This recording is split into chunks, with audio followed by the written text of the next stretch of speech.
You are totally awesome.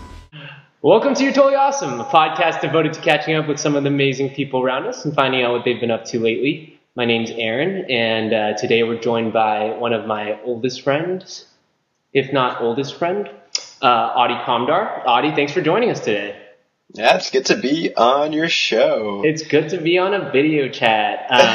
Fancy. So Adi's an activist at the Electronic Frontier Foundation, which is, correct me if I'm wrong, abbreviated EFF. Yes. Yes. And I have a sense of what it's like, but can you just describe to the listeners real quick, or to the viewers, what exactly EFF is and what it does? It's funny that now the listeners are viewers. Yeah, I have to change that up. So the EFF is a civil liberties organization that deals with issues around, constitutional rights and free speech and privacy and, similar issues, and the internet and technology. So anything that has to do with the intersection of law and technology, for the most part, we are interested in. We're very much like a consumer. Yeah. Oh yeah. It's quite a bit of stuff. We're a very consumer-based organization, so we focus on consumer rights and the rights of the users. Okay, that makes sense. Is that so? Maybe an obvious case was the correct me if I'm wrong. Stuff that's related to SOPA and PIPA. Yes, yeah. So that was kind of one of our big moments of the year, was the big SOPA PIPA pushback, where we rallied millions of people to, tell their congressmen that they don't want stupid laws to break the internet. Can you do that? Can you break the internet? Didn't Al Gore invent it? Does he have a fail switch thing? So part of the law was to force Al Gore, if anything goes wrong, to turn off the internet, and it would have just broken it right then and there. Too much power. You know what I heard the other day too? Al Gore got, well, not that the SAT is a measure of intelligence, but his score was lower than George Bush's. I found that fascinating. Hey, well. I don't know. He gave a really good movie talk when he put out that movie, so I believe stuff he says. Anyways, okay, getting a little off topic. So you yourself, you're a self-described and also titled activist, right? Yes. That is, it's what it says on my business card. You have business cards? I do. Very nice, very nice. I think I have one here. Aren't you? Yeah, I'm up in my bed right now. But you look like you've been up for a few hours. I've been maybe awake for some time, but I haven't really been, out of bed for. It's Sunday. At all, really. It's okay. It's Sunday. It's Sunday. It's a legitimate excuse. Yeah. Okay, so you're an activist, and it's kind of a different, when you think activist, you think of, you don't think of the internet. You don't think of technology necessarily. What has the activist role for you been at EFF? Yeah, so I guess when you picture activists, it's mainly people, on the street, people, barring access and blocking doors and picketing and, yelling. We don't really do that much of that. Although there is some taking to the streets, if certain things happen. But for the most part, my role is to educate. My role is to educate people about why issues around, free speech and privacy and the internet are important. This is something that a lot of us use every day, all the time, and yet there's this entire, industry behind it. There's this entire policy behind it that is messy and confusing and is easily abused. So we're there to make sure people know what the good fight is and how to fight it. Right. And how do you guys do that? Is it via, you guys aren't maybe on the streets like typical activists, but I'm guessing internet? Yeah, so one of the big things we do is blog. I mean, just writing about it a lot, because EFF is a pretty well-known organization, we're usually kind of the first line of contact for the press. We speak at a lot of conferences about these sorts of issues. There's a lot of ways to get the information out there. And then we have, an entirely separate action center when it comes to taking action about, bad legislation or whatever, happening is going on. So there's just a bunch of different ways to get people involved, whether that's, telling them to call their congressman or write a letter in or, publish their own blog post or tell their story. Right. So it's a lot of just communicating with people in those kind of formats. And what kind of success have you guys gotten with the organization? What are some of the big wins? Because I know it's been around, like you were saying, it's been around for a little while. We've been around for 22 years. And I just found this out yesterday, last night at this little work potluck that we had, that the rhyme going around the office is OMG WTF, Audi is as old as EFF. It's kind of cute, but that's actually true. I'm like just a few months older than the organization itself. So it's been around basically since, the beginning of the World Wide Web. And we've dealt with a lot of cases over the years. From our earliest cases that basically established precedent that, email should be treated like, physical letters, or that like, wiretapping in certain regards can't happen, or, various things related to intellectual property, various things related to, how, code is speech. We were the ones to set those sorts of precedent. Yeah. So, and then, more recent stuff like the SOPA-PICPA victory, or a few weeks ago, there was a cybersecurity bill that we helped kill in the Senate. So, there's a bunch of things that span the years. That you kill. Right. That we kill. We're killers. That's really, like I said, I think it's really important because there aren't that many people that necessarily look at tech and think, I want to go work on the law side of the politics. When you think tech, you think I'm going to go work for a startup. I'm going to go work at like a Google and Apple, try to innovate and make like literally, products. Whereas we need people like you to go protect the products they make and make it possible for them to continue to do that. Yeah, I mean, it's kind of this hidden world that, thankfully with the SOPA-PIPA stuff kind of got a little more mainstream, or people started, realizing what the deal is. But, we got to fight the good fight. We just need you guys to come out of the woodworks and make you more visible, get some more activists. There you go. Well, that's why I came on this podcast. So, our vodcast, right? Isn't that listeners? All 10 of them. Woo! And you already know my mom and dad. And it's going to be your mom and dad. It's going to be great. Hi, Miss Kamdar. She probably won't watch it. I don't know why she'd waste her time with it. Anyways. I'll send it to her. It'll be great. Perhaps. And she has an iPad and she can mess around with that. There you go. Anyways, so you in particular, what drew you to being an activist, going down this line of work? Because you are a man of many, many talents, dating back to when we were in kindergarten together. You were good at running. You were good at soccer. Okay. Ladies. That was not true. Woo. We can talk about that. I was not good at running. Kindergarten Audie was a Renaissance man, I would say. Okay, great, perfect. So I think what drew me to this was, a bunch of different things. I had been exposed to kind of the tech law world through a number of different people. One of whom is my roommate, Parker, who went to high school with us, but also, various teachers I've had over the years, and then various people I've been exposed to through organizations like Students for Free Culture. So basically, over time, I realized, hey, this is something I'm interested in. This is something I am excited to learn more about, and this is something I care about, that I think more people should care about.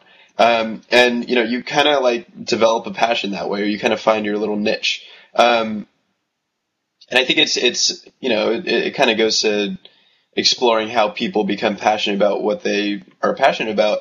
This is something that not many people knew about, and I figured, hey, why not? Yeah, absolutely. I told you, I remember back in high school when you guys kind of discovered this stuff, and you guys did an amazing job of even enlightening our high school, which is a small sample size, excuse me. But then you went off to New Haven, went off to Yale, and it's amazing the impact you had on that campus too. It sounds like you really were a big mover in the free culture movement there. Am I wrong in saying that?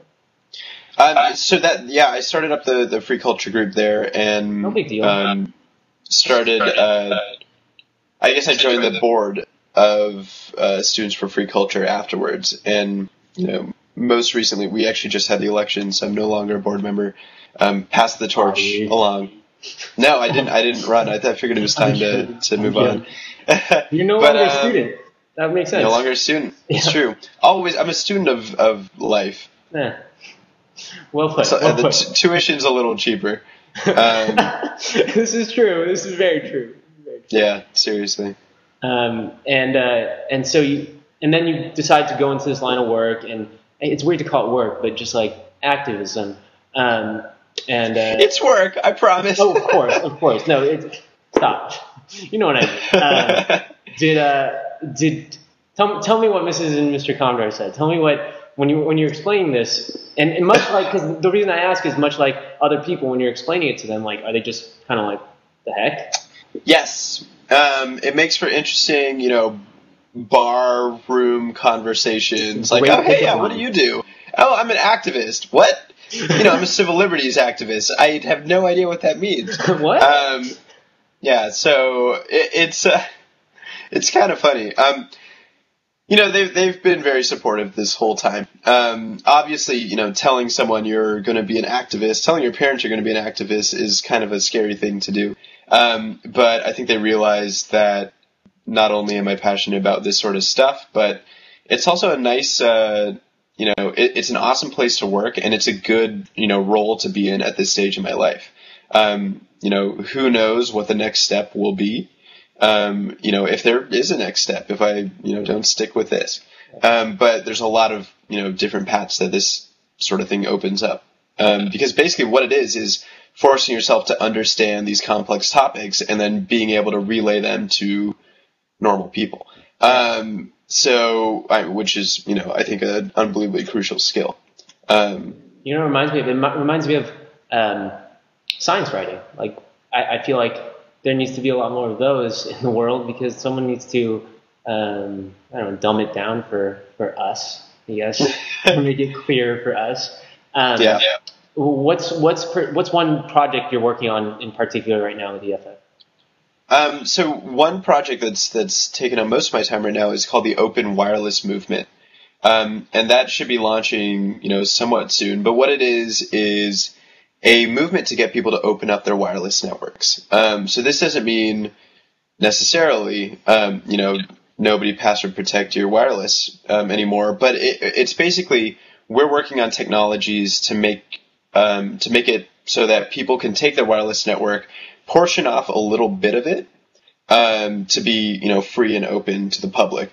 And that's like bandwidth throttled, and it's, disconnected from the rest of your wireless, so your security is pretty safe. But what it does is it, allows people to have free wireless pretty much wherever they go, or almost wherever they go. And, this is something where we've seen the... Sorry. Is your Hot Pocket ready? Yes. Perfect. You know me so well. Dude, some things never change. We've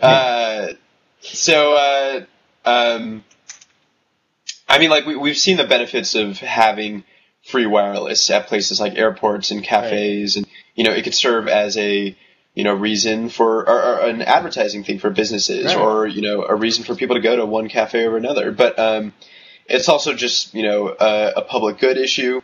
If people need to use the internet, they can use the internet. And that may seem to be kind of, silly or not necessary in the age of 3G and 4G networks, but it's also kind of a public good issue in the sense of it preserves spectrum. So it's a more efficient use of spectrum, wireless spectrum. So basically, if a bunch of people are using 3G, as you probably know if you've like been to a concert or anywhere with a lot of people, it clogs the system. And this way, you get a bunch of different nodes at a bunch of different places, and the wireless networking is much better. Right. I feel like cities should just. Wasn't there talk of just like putting towers or something in that? I feel like that's something, like you said, a public good. Most public goods, or a lot of public goods, are provided by the government. Well, again, maybe that's not the best way to go given the condition of our pristine government right now, our well-oiled government. But yeah, that's a really cool project, and I think a lot of people are going to be thanking you down the road, especially students that have to get online to send something in at I don't know, and they're not near internet. I think that's a great idea. I mean, hopefully it makes an impact. I think it's a really cool project that can be disruptive, but disruptive in the best sense. And there are a lot of icky legal things around it that just are archaic and don't really make sense. And people do want to open up their wireless networks. People do want to share their networks with people, and why not let them? Right. No, that makes sense. And what exactly are you guys just informing people of those methods to do that via blog posts and emails?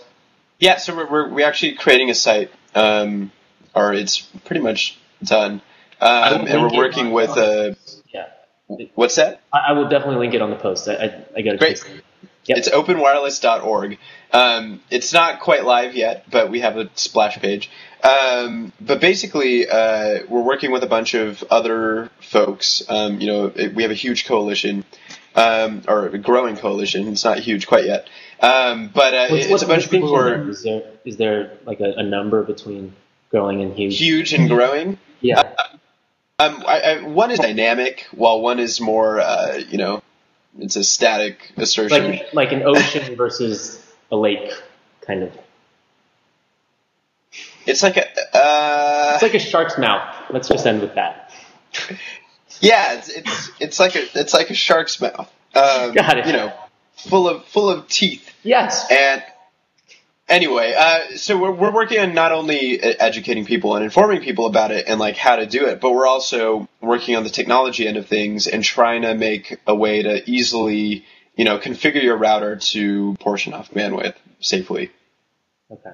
So that's a long-term project, it sounds like, but something that's in the works right now that's really, really going to make an impact on you, I think. Yeah, hopefully. Yeah, and not just the project. I mean, I think you're doing some stuff that's just incredibly impactful for. Stop it! I'm building you up here. Okay, we're going in for the landing. We're going in for the landing. So I gotta build you up here. No, but seriously, just knowing that you just knowing you and the number of talents you have and what you could have chosen to go into, and I know you would have made an impact in any way, but I find this one to be such an important one because it's so undercovered and it's so it's just not in the press. It's not you don't get a lot of limelight on it besides this Open PIPA stuff, and I think it's going to be a lot more going down the road. But there you are, the same age as your organization, doing some crazy work, giving everyone internet hopefully soon. Yeah. I mean, it's fun. It's been really cool to be, and I'm part of an awesome team who are everybody there is just so much smarter than me, and it's been awesome. They have to be geniuses then. I think they are. And the awesome part about working with people like that is that you're just constantly learning and challenging yourself and asking the right questions and asking the wrong questions and but getting the right answers. Yeah, absolutely. I know, I get what you're saying. And just continue your education. It's with the cheaper tuition, like you said earlier. Yeah, I'm telling you. But anyways, thanks for joining us today, Odds. Really appreciate it. You're a trooper for helping me out with this video podcast. We're going to try this out, this new format. And stay tuned. Audie and I might do a little two-parter on the Google Samsung case that just happened. The judge ruled on that, giving Apple a lot of money. And a lot of money. Samsung A not. lot of money. A lot of cash. More cash to sit on. Exactly. We can talk about that too, because I have some ideas. If I had that kind of money. Great. Perfect. Anyways, thanks for joining us. Everyone look out for what Audie's up to and keep an eye out and read his blog post. Great. Thank you so much for having me.